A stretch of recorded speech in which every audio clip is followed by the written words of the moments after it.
This is going to be chapter 5, transparency, a willingness to share one stream of consciousness. But before I do that, I remembered during the week, and I haven't had time to look at what I posted last week, that I was troubled at the end of the last meeting that I'd forgotten something and it was nagging at me and I couldn't come up with it. So we stopped. Well, I think I've come up with what it is. So I'd like to add a little bit more to the last episode at this moment before I get into the next one. Uh, the topic I was leading off from was the fourth element of shared humanity that people have to figure out how to accommodate to each other's particular textures. This one was erotic desire. And I made many comments about it.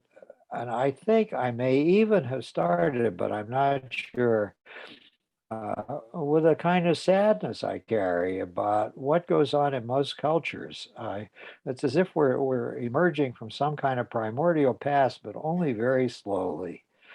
And a particular part of the primordial past is that women's sexuality is badly interfered with in most cultures. There is a kind of likening and awareness that men become erotic and sensual creatures somewhere in middle to late adolescence. They may even experiment a lot. They can even go forth, be fruitful and multiply. They can have multiple partners in some cultures. And men's freedom to pursue sexuality is never an issue. But it seems like almost everywhere in every culture, women's freedom to pursue sexuality is constrained in some way or another by the culture. In mainstream American culture, I think we pass on messages to little girls starting at an early age that sex is not really very important, that it's not for them, that they're probably going to have sex when they get older, but they shouldn't have sex too early. They're told that that's all men care about is sex. Many kind of strange messages are delivered. And that sex is something that maybe a woman does for a man if she's pleased with him and if he's treating her kindly, but she doesn't have any big stake in her own sexuality. That's an aberration. If she feels very interested in sexuality and very tinged with eroticism, something is wrong with her. And so there's a sex aversion that's built into young women. The age of beginning to experiment sexually in young women is later than with young men. There's even a common mythology that women finally blossom and become most capable of having orgasms when they're somewhere in their the period 30 to 35 years of age. And it takes them that long for their sexuality to come into true play. Well, that's because they have to roll a boulder off the top of it before they're able to fully engage with it. But I don't think at the basis there's that much difference between the two sexes. Women are just fighting with oppression that's being ladled out to them and struggling to stay away from their own sexuality. There's this astonishing number of women who don't masturbate at all. And often in adulthood, the path towards becoming more alive sexually is for them finally to begin to masturbate in their 20s or even in their 30s. In some cultures, it's really horrible. Those tend to be Arab cultures where women's clitorises are amputated because they're not supposed to take much sexual pleasure from anything. And so one of the ways to ensure that your daughter is going to be desirable on the market is to keep her a virgin and cut off her clitoris before she gets married, and then she'll be more a premium for some man. He'll know that she has not been with anybody else, and he'll know for sure that she's much more likely to be faithful to him because sex is really not going to interest her that much. Her capacity to orgasm is going to be reduced markedly.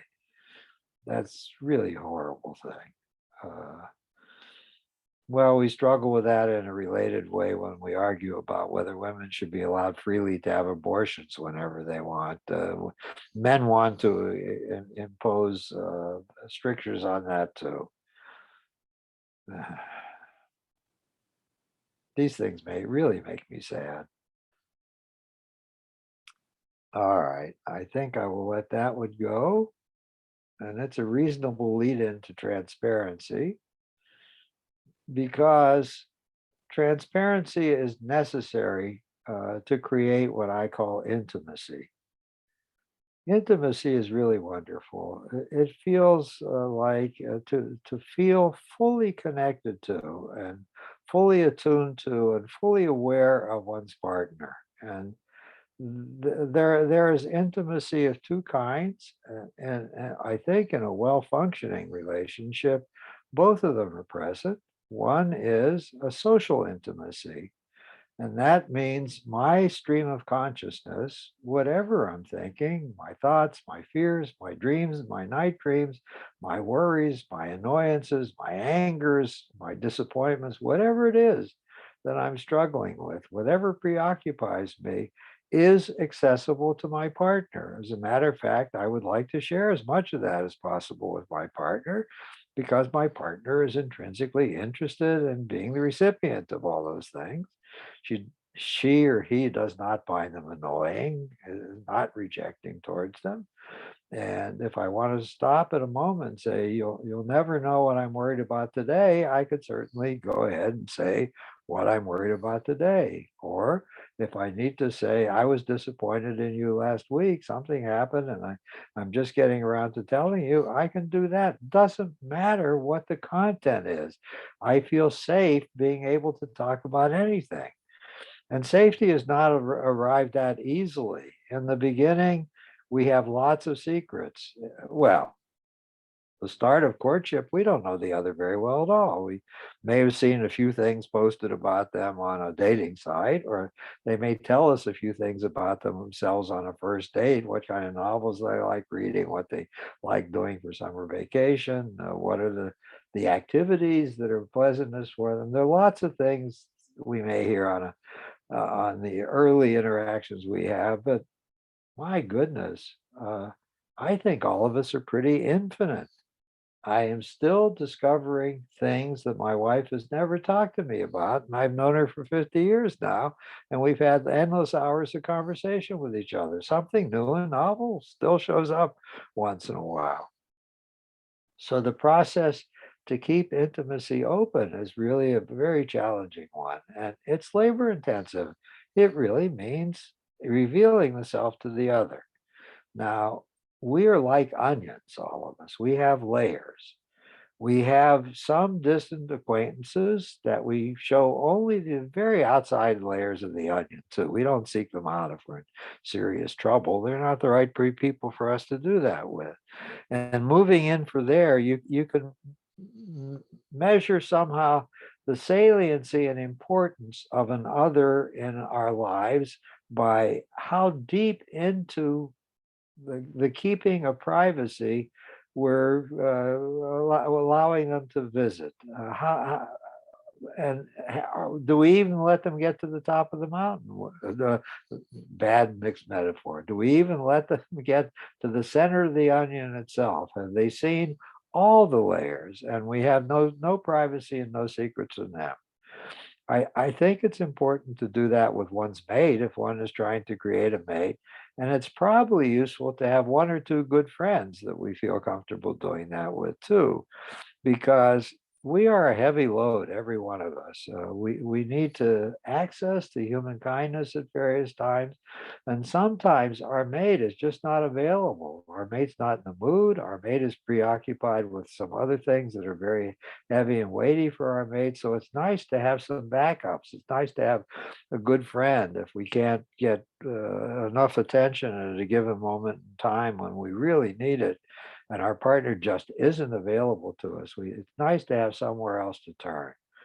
So I think as a rule of thumb, everybody should not only have a mate that one feels is very safe and connected to, but one or two friends from whom there are no secrets too, that if we're feeling crazy, we can just talk about our craziness to our friend and it'll be okay.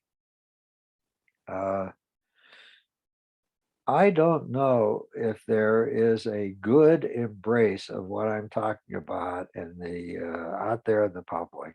I think my colleagues and most members of the public think that some things should be kept secret, that it's impossible to be totally transparent, nor is it even desirable. It makes trouble if you're transparent.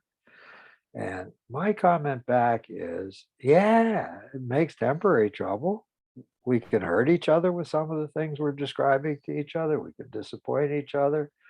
And there is a human tendency to be self-protective and to avoid conflict. So if we have something we are tempted to talk to our mate about, and if we know that's going to lead to some distress between the two of us, there is an inclination just to shut up and not share it with the other person.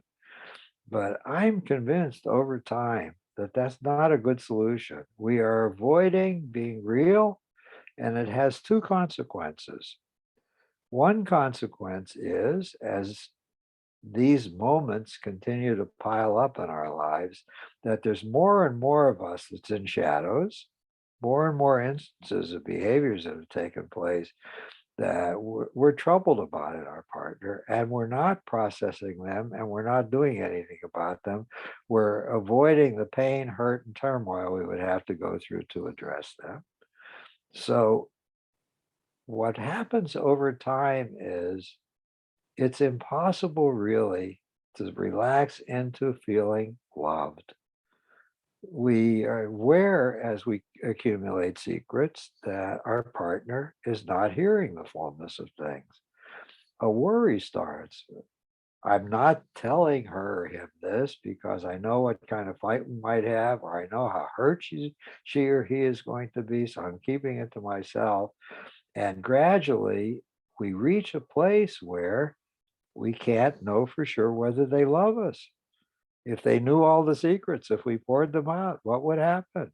Would they say you're disgusting, or I can't stand you, or I'm married to the wrong person? Would they storm away from us or hurt us back? What would happen if we unleash the torrent of secrets? And I think that's a very bad thing. We can never really feel secure if we let secrets accumulate. The only true security is to be real.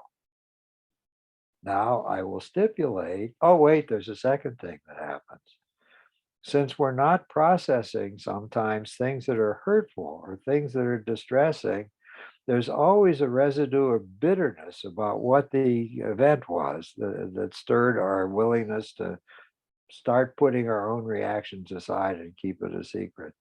And after a while, what the family theorists sometimes call the bitterness bank starts building up and overflowing. We're accumulating more and more episodes of things that have made us bitter. The pile gets heavier and heavier and taller and taller.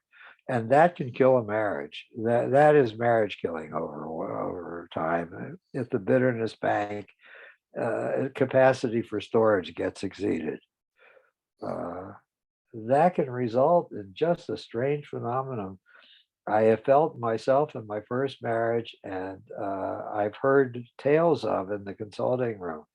Somebody who has been bland, and the spouse has thought things are going reasonably well, suddenly explodes one day as the bitterness bank overflows, screaming, I have a couple, I'm interrupting myself.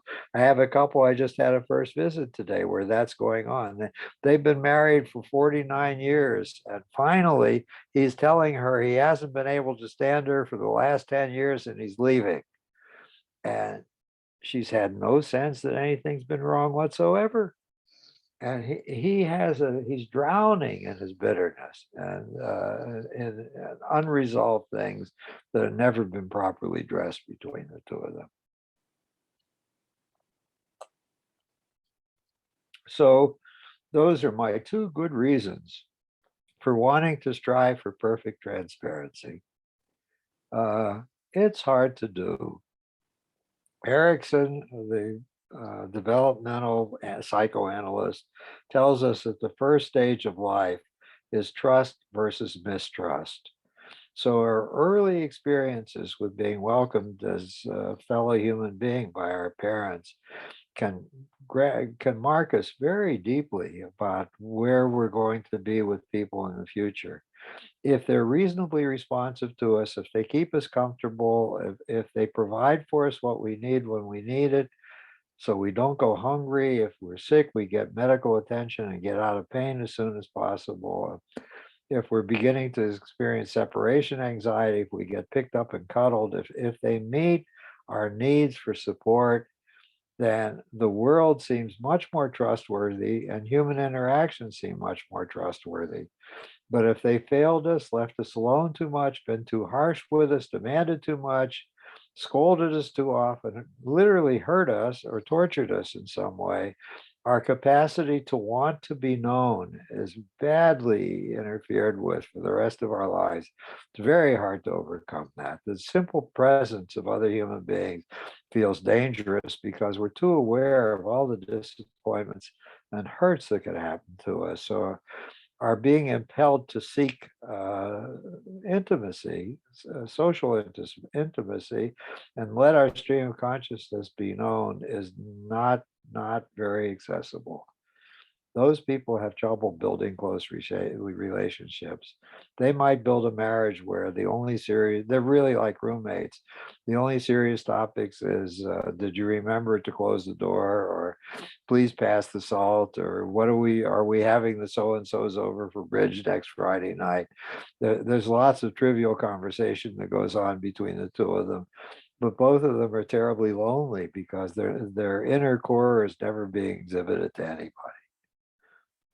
Oh, what did Thoreau say? Most men live lives of quiet desperation.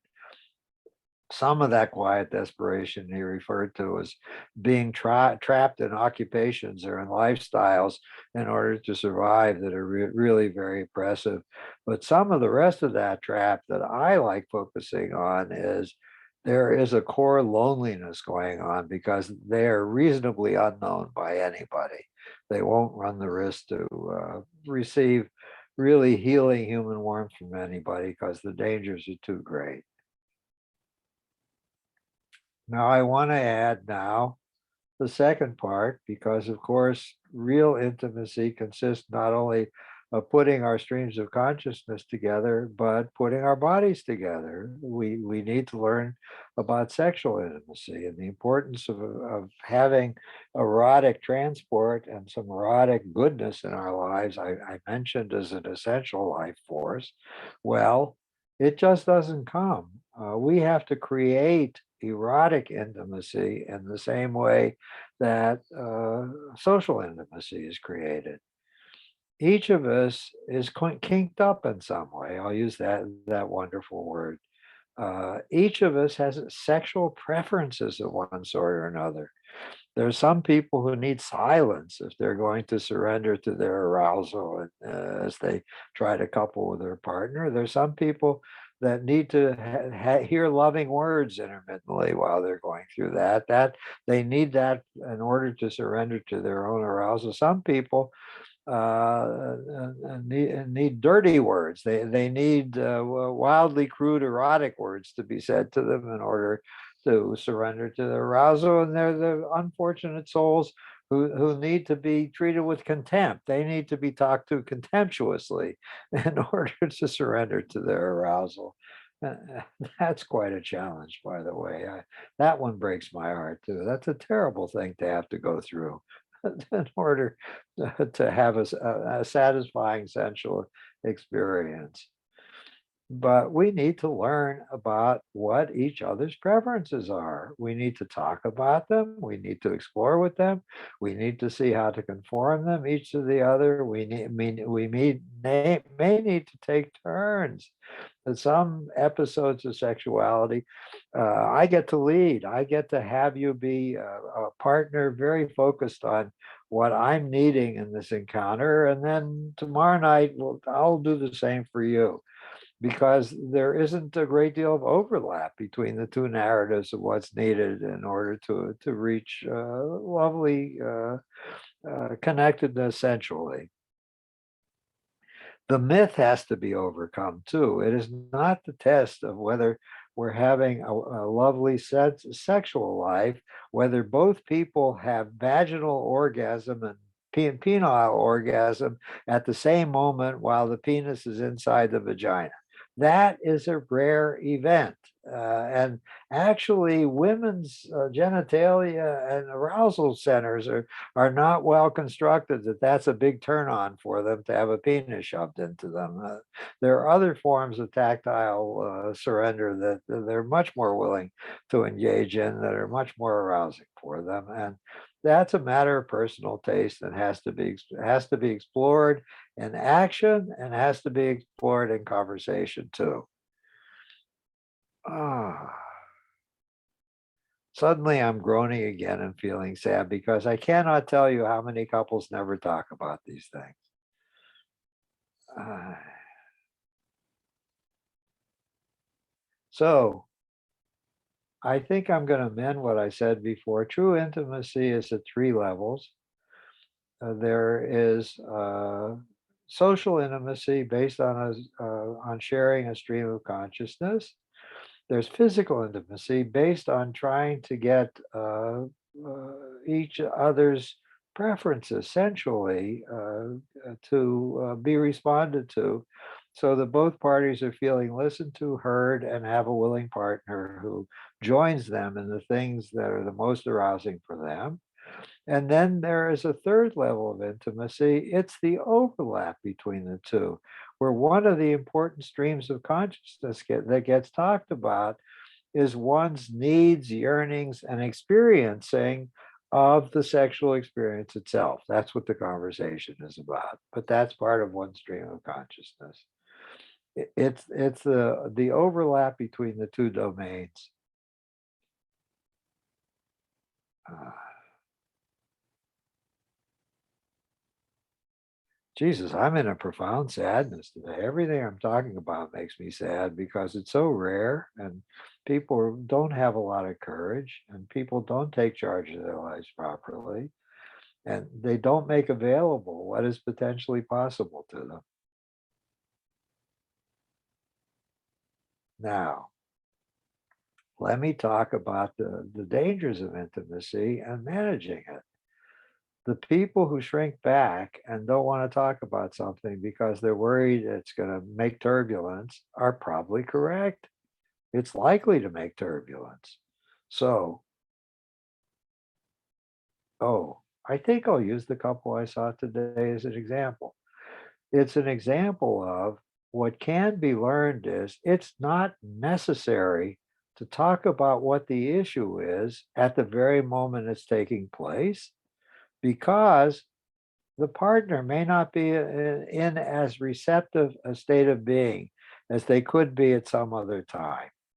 So the first rule, if it feels dangerous to reveal something, be careful. Is there a better time to do it? Uh, the second rule is it's often possible to lead into the topic with some kind of preamble that prepares the other person for what's coming and gentles them and lets them know that it's going to be okay. Uh, and I'll give some examples of this. Uh, One of the things the husband was so angry about today, and it was playing out as I started to have my first visit with them. She was late, and he says she's chronically late. I'm not surprised she's not here. There isn't anything we do that I don't have to wait 5 or 10 minutes for her to show up, and I'm just sick of it. Why can't she just do what I say? It got so bad about 3 weeks ago. We were going to take a trip, and I said there's going to be a lot of traffic in rush hour. I want to avoid rush hour.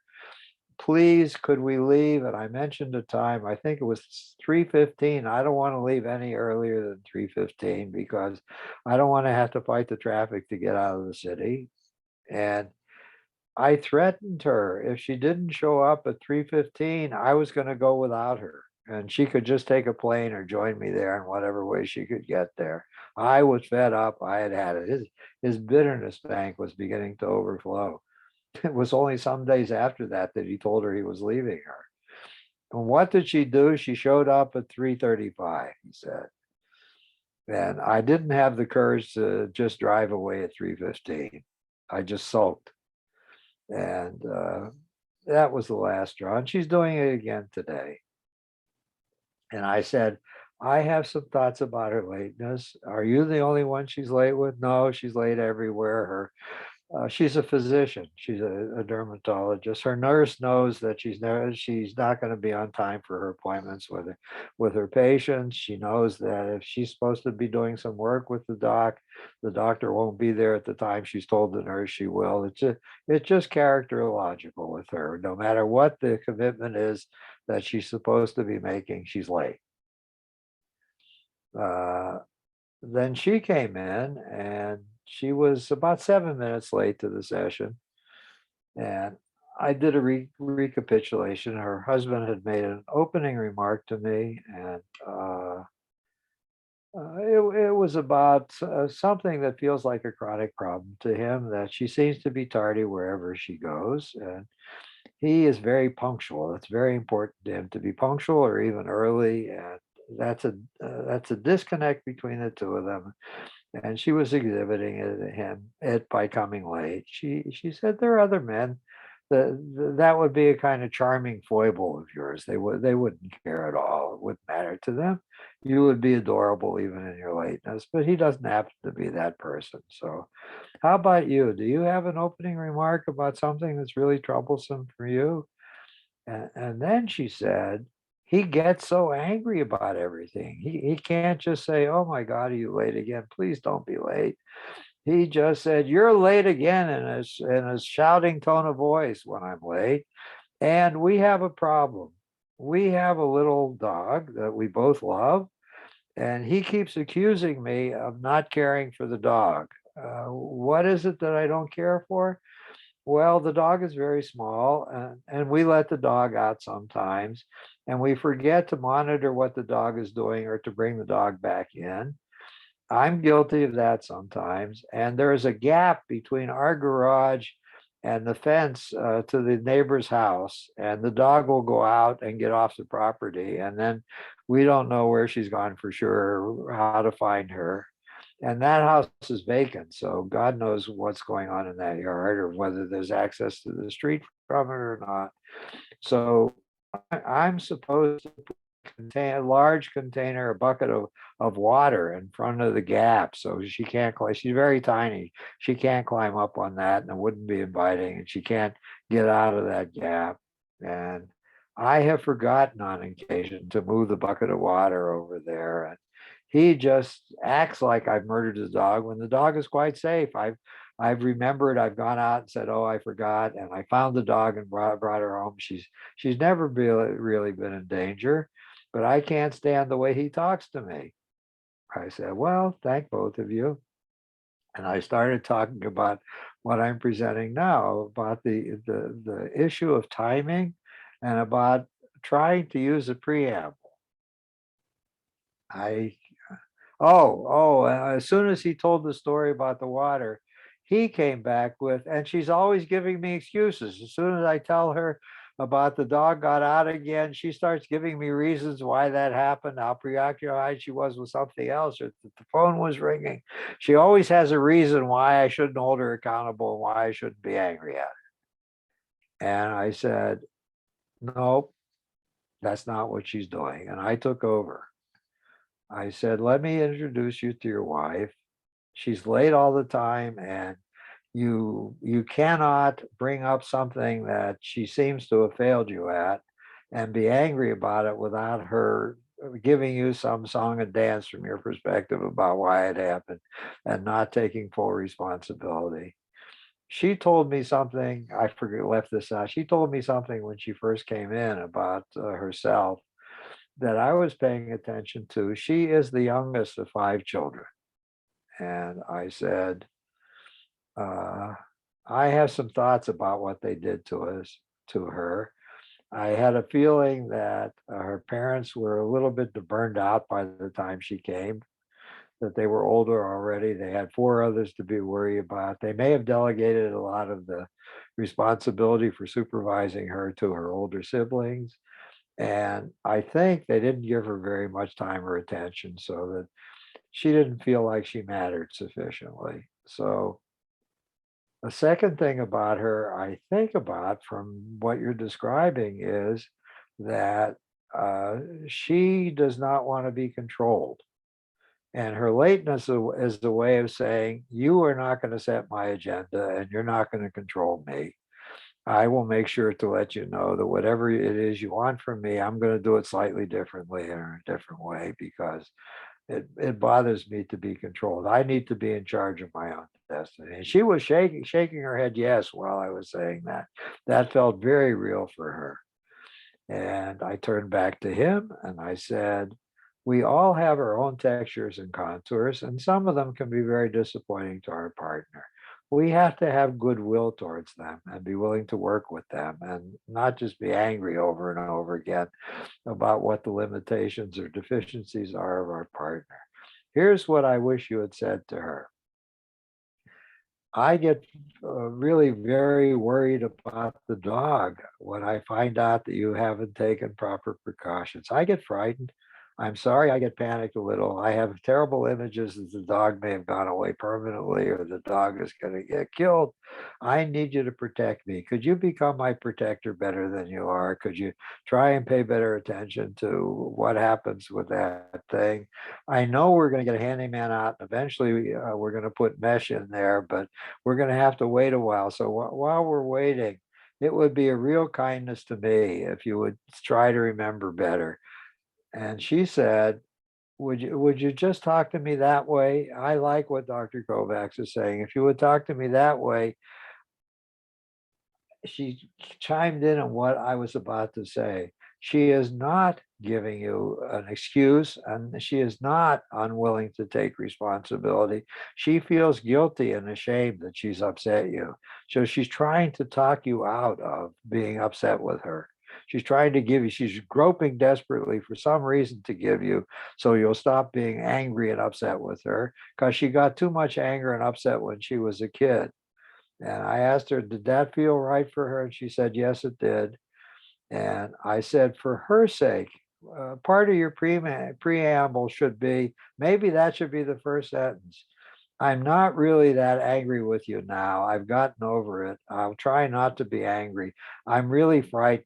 I'm upset about the dog. And please don't hear this as I want to crucify you, harm you, or make you miserable in any way. I'm not interested in punishing you. But I am trying to see if there's some way we could have a conversation about that and it would stop being an issue. And that's what I told him has to happen. There has to be a negotiation for what is the way forward. So stops being a chronic issue that goes on and on and on, unresolved, and the same unfulfilling, unsolving, uncomforting responses are made by each of them, and they separate with nothing changing. So timing is important. I'll give an example of that soon. And diplomacy is important. Just talk about the issue in a way that does not accuse the other person of being a bad person. And politeness and some kind of preamble helps. We may be going to have a debate about this, but rest okay. You're not in any real trouble. We're okay with each other. I will live with this. I would really like to try and have a better outcome about all this, though. I'm going to make my best attempt that should happen as a result of our conversation.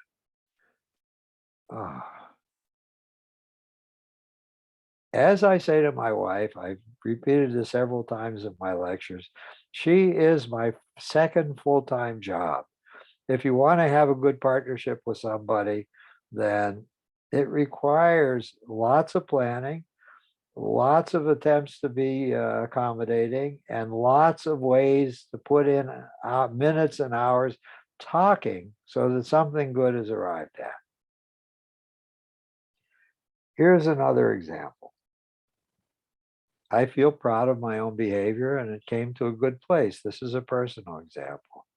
About 4 weeks ago, my wife and I were getting ready to retire. And one of the things we often do is find some interesting, delightful, comforting television to watch before we go to bed. And for some reason, I had just delivered one of my lectures and I liked it a lot. I thought it was one of my better lectures. And I said, you occasionally go tune in on something I put up there, but you're not watching in any systematic fashion, and that's okay. I don't need you to, but as we get ready for bed tonight, here's something I particularly enjoyed, and would you listen to it? Is that something we should watch together? She said, okay. And I could tell she had had a very harassed and harassing day. She was kind of short at the dinner table. I could feel there was an edge in her behavior. She was cranky and was really looking forward to being finished with the day and being in bed and just tuning out the world again. She wanted the nourishment of relaxation and sleep. And here I am asking her to watch something. So she's a kind woman. She came in and she watched for a while.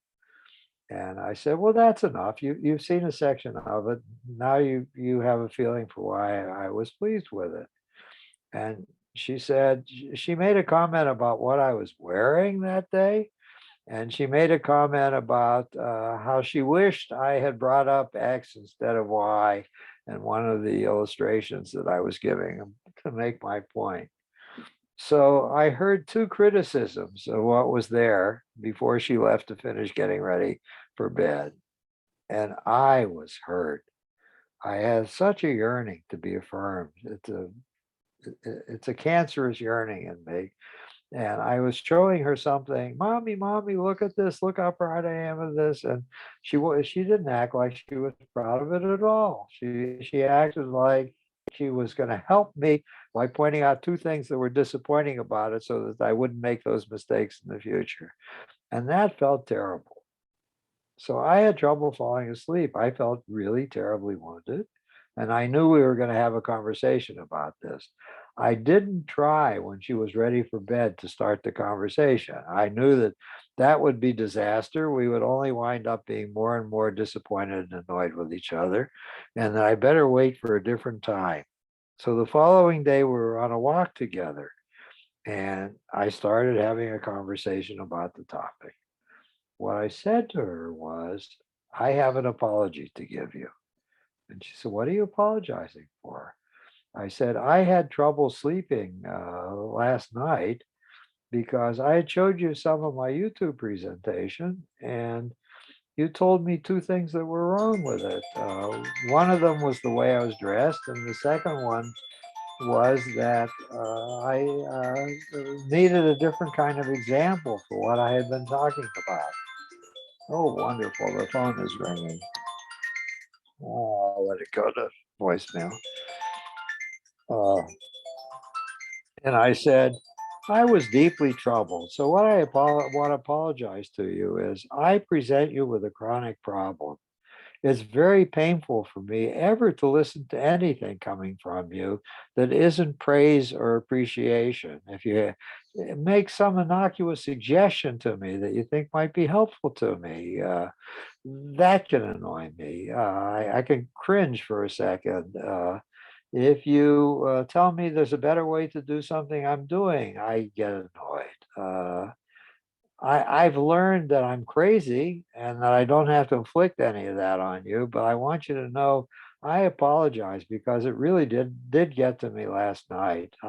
I want nothing but adoration, and I know you cannot deliver nothing but adoration to me, so I'm apologizing to you about that. Uh, and she got thoughtful, and we walked some more. I didn't scold her. I wasn't berating her for anything. I didn't ask her to change anything. I was just telling her about myself and the problem I was having with what happened the night before. She spontaneously, another block down the walk we were taking, said to me, in some ways, I'm not the right person for you. I grew up in a tradition where people showed they never said, I love you. They never gave each other hugs. What they did, if they cared about something, was they did some kind of service for my mother, and it is for me too. Cooking meals that you like and seeing a look of pleasure in your face that I served you something delicious. That's my way of saying, I love you. I'm not good with words. Once in a while, for special occasions, when I write you a card, I do find the words. You're much better at that than I am. You can tell me things that you appreciate. I feel very fortunate that you do that. If you're feeling loving at a giving moment, you'll tell me and you'll tell me what you're loving and you give me verbal appreciation for various things. That comes hard for me. I'm awkward at that. So I really thanked her for reminding me of that. And the issue was resolved. I had no further bitterness. I'm sure she didn't feel attacked and that I was making trouble for her. And I give that as an example of the kind of care, patience, and thoughtfulness that's required to keep keeping transparency going and making sure there are no secrets. So I'll brag a little bit more. As of this moment today, I have not one single secret from my wife. It may be different next week. Something may come up between the two of us that I keep looking for the right moment to talk about, and I don't think I'm in the right moment, or I haven't formulated in my mind how I can talk about it with the least amount of possible blowback or difficulty or hurt coming from the conversation. But I will get around to talking about it. I will clear myself again. And I'm sure when I'm lying on my deathbed, I'll continue to feel proud about myself that I have no secrets. I'm going to stay there and keep it flowing. I can't promise that the revealing of secrets will be instantaneous the moment that the slight has happened and I need to bring something up. But I will clear the deck again at some point down the road. Now, I think I'll go down another little road.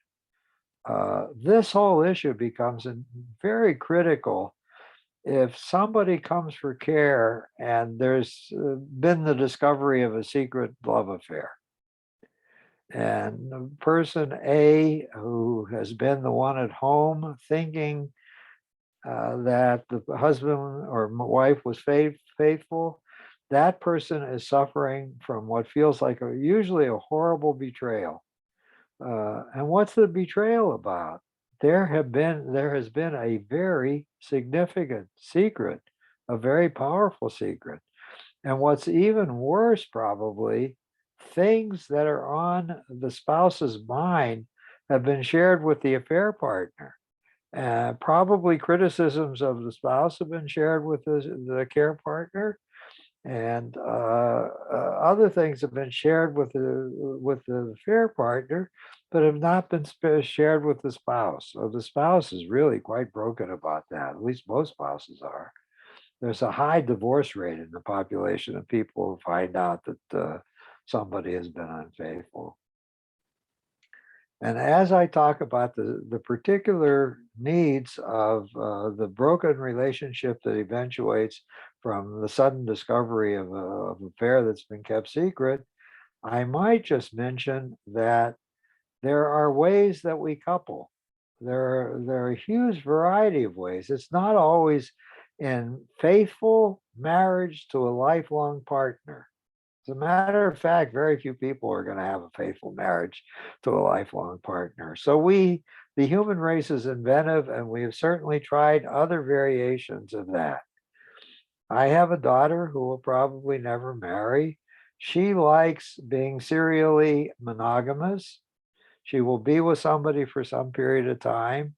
I think she's moving beyond that as she gets older. I think she's moving towards having a steady person in her life, maybe for the rest of her life.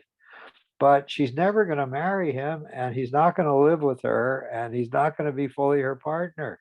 She cherishes having a network of other human beings that she spends a lot of time with, one or another of the whole network. She likes being with them, traveling with them. And to the best of my knowledge, he is her only sexual partner. But I would not be surprised if occasionally she had some other sexual partner too that she doesn't discuss with him. So that's one model. Never get married. Be somewhat close or connected to somebody, but don't get too close or too connected. Another model is swinging. That's a great model. You're married to somebody, but both of you find another couple and you swap partners with each other, and you have experiences with the other partner, the other person's partner.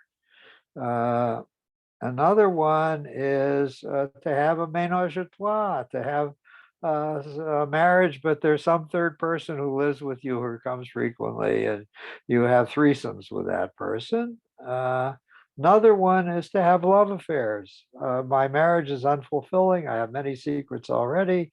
I'll take parts of myself that are not being fulfilled with my wife to a mistress or a mister, and that way we'll stabilize his life, and all the missing parts of me will get massaged by somebody. And of course, there is hermithood. Not don't get involved with anybody. Take very little human connection from anybody. And what I would like to is, assure everybody who's listening and all those who will be a reader of the book that this is going to turn into is that not one of those things works. They all provide some benefits to us, and they all provide some painful, difficult challenges.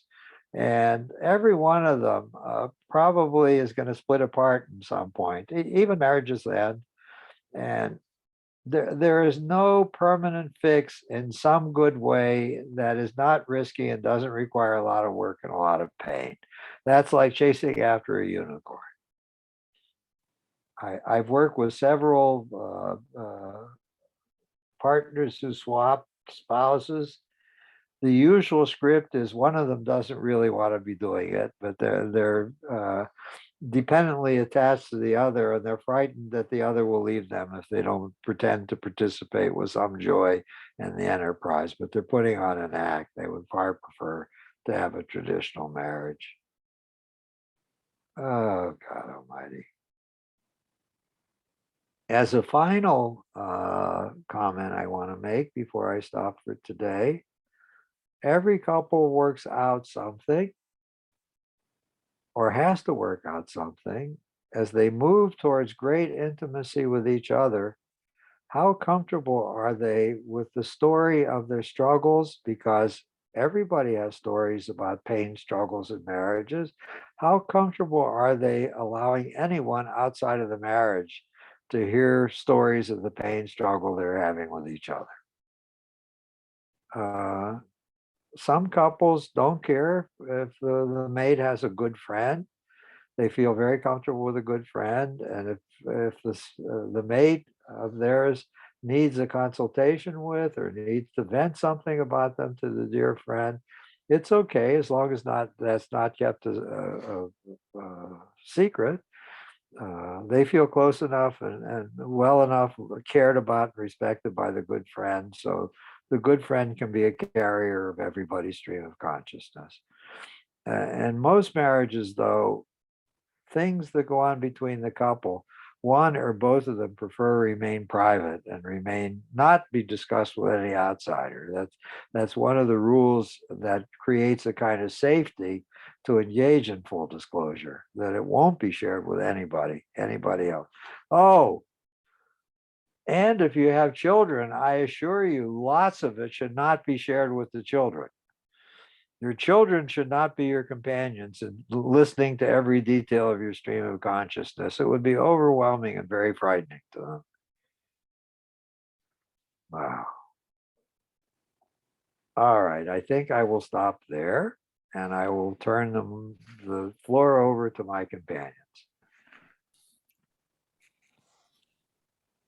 Arthur, what about the hermanoid individual who becomes your client and wants to achieve emotional intimacy with you as the therapist? Mm-hmm. Can you comment on that? Yes, I'm perfectly prepared to peel off some layers of my onion and talk to that person about if I was meeting him for first time at a dinner party, I wouldn't be talking about. So I model how one gradually, stage by stage, talks about deeper and deeper things. But what if you are then relied upon or counted on as being the emotional, intimate partner? Oh, no, I demand if this feels nourishing to you and you like having a sanctuary where you do this, I'm gonna die. You're gonna get tired of me. You may get transferred to New York City and we're gonna stop doing video presentations with each other. And I don't want to carry the whole burden by myself. You need to find some additional people you'll start this exercise with. Get out of your hermithood. What if they can't? What if they haven't It been is, able? well, if they're doing it with me, they're demonstrating that it's not But true. with They you, can't. it's easier, or in some ways, it's more comfortable. I promise them there's at least a subset of the human race out there with whom they could relax into being anything. It may be only a small percentage of the population, and they may get beat up, treated with contempt, failed, exploited, and have terrible experiences with some people on the way to searching for that. But I expect them to have the courage and willingness to do that. Well, that's why they become hermanoid. No, it's usually because of trauma much earlier, and they're convinced that the whole world is dangerous and that there's no hope, and they drown in their own pessimism and despair. Mm. Actually, people can be radiantly wonderful.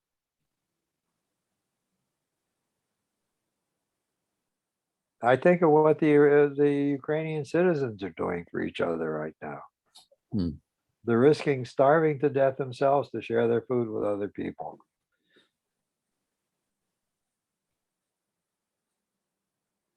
We are magnificent. We can be quite angelic as well as we can be stupid, hurtful, and disappointing.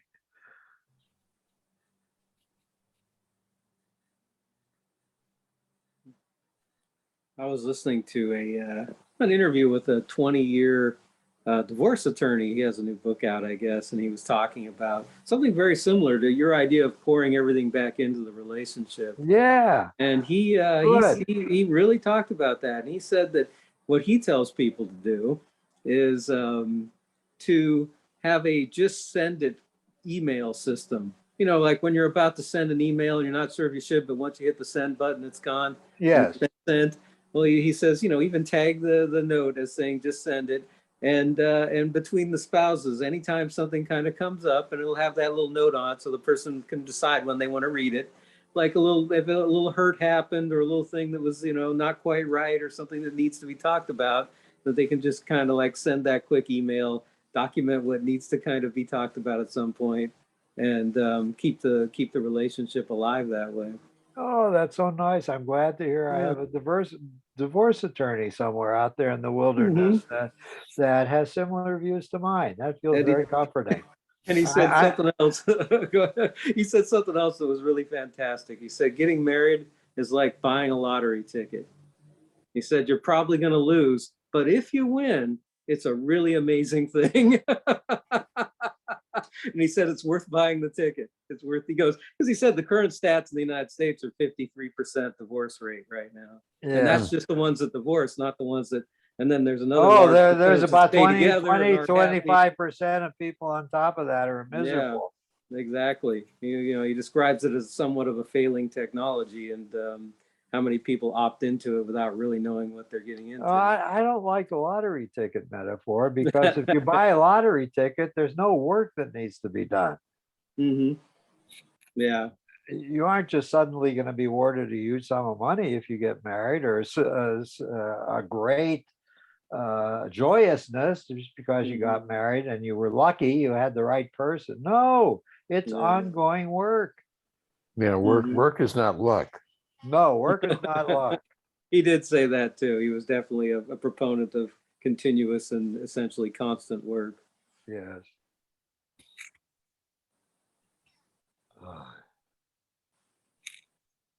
So are we done for now?